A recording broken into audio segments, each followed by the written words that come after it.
તો વડોદરાના ડભોઈમાં ગેરકાયદે રેત ખનન પર દરોડા પાડવામાં આવ્યા। ખાણ ખનીજ વિભાગ અને ડભોઈ પોલીસની આ કાર્યવાહી છે। ઓરસંગ નદીના પટમાંથી ઝડપાયું રેત ખનન। 7 ટ્રક, 1 જેસીબી અને સહિત 1 કરોડથી વધુનો મુદ્દામાલ છે તે જપ્ત કરવામાં આવ્યું છે। ચિરાગ પટેલ, મુકેશ વસાવા ગેરકાયદે ખનન કરતા હતા। મુકેશ વસાવા અગાઉ જેલ હવાલે થઈ ચૂક્યા છે। ત્યારબાદ આ મોટી કાર્યવાહી ડભોઈ વડોદરા ડભોઈ કરનેટ ઓરસંગ નદીના પટમાંથી ચાલતું હતું આ ગેરકાયદે રેતી ખનન, જેમાં મોટી માત્રામાં વાહનો છે તેના મશીનો છે તે જપ્ત કરવામાં આવ્યા છે।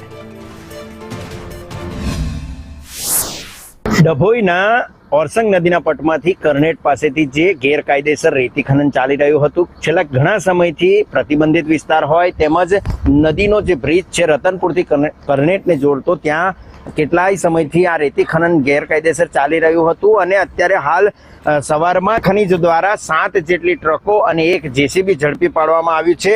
વાત કરવામાં આવે તો જે ખાણ ખનીજના કર્મચારીઓ દ્વારા અત્યારે હાલ આ ભૂમાફિયાઓ પર કાર્યવાહી કરવામાં આવી રહી છે। 1 કરોડ ને 20 લાખ રૂપિયા જેટલો અહીંયા છે તે મુદ્દામાલ જપ્ત કરવામાં આવ્યો છે।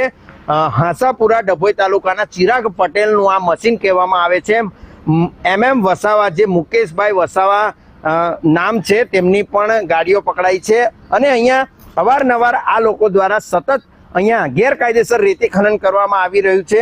અત્યારે હાલ 1 કરોડ અને 20 લાખ રૂપિયા જેટલો મુદ્દામાલ ખાણ ખનીજે જપ્ત કર્યો છે, પરંતુ હજુ જે રેતીમાં ગેરકાયદેસર ખનન થયું છે તેનો કેટલો દંડ આવશે તે પણ એક મહત્વનો સવાલ છે।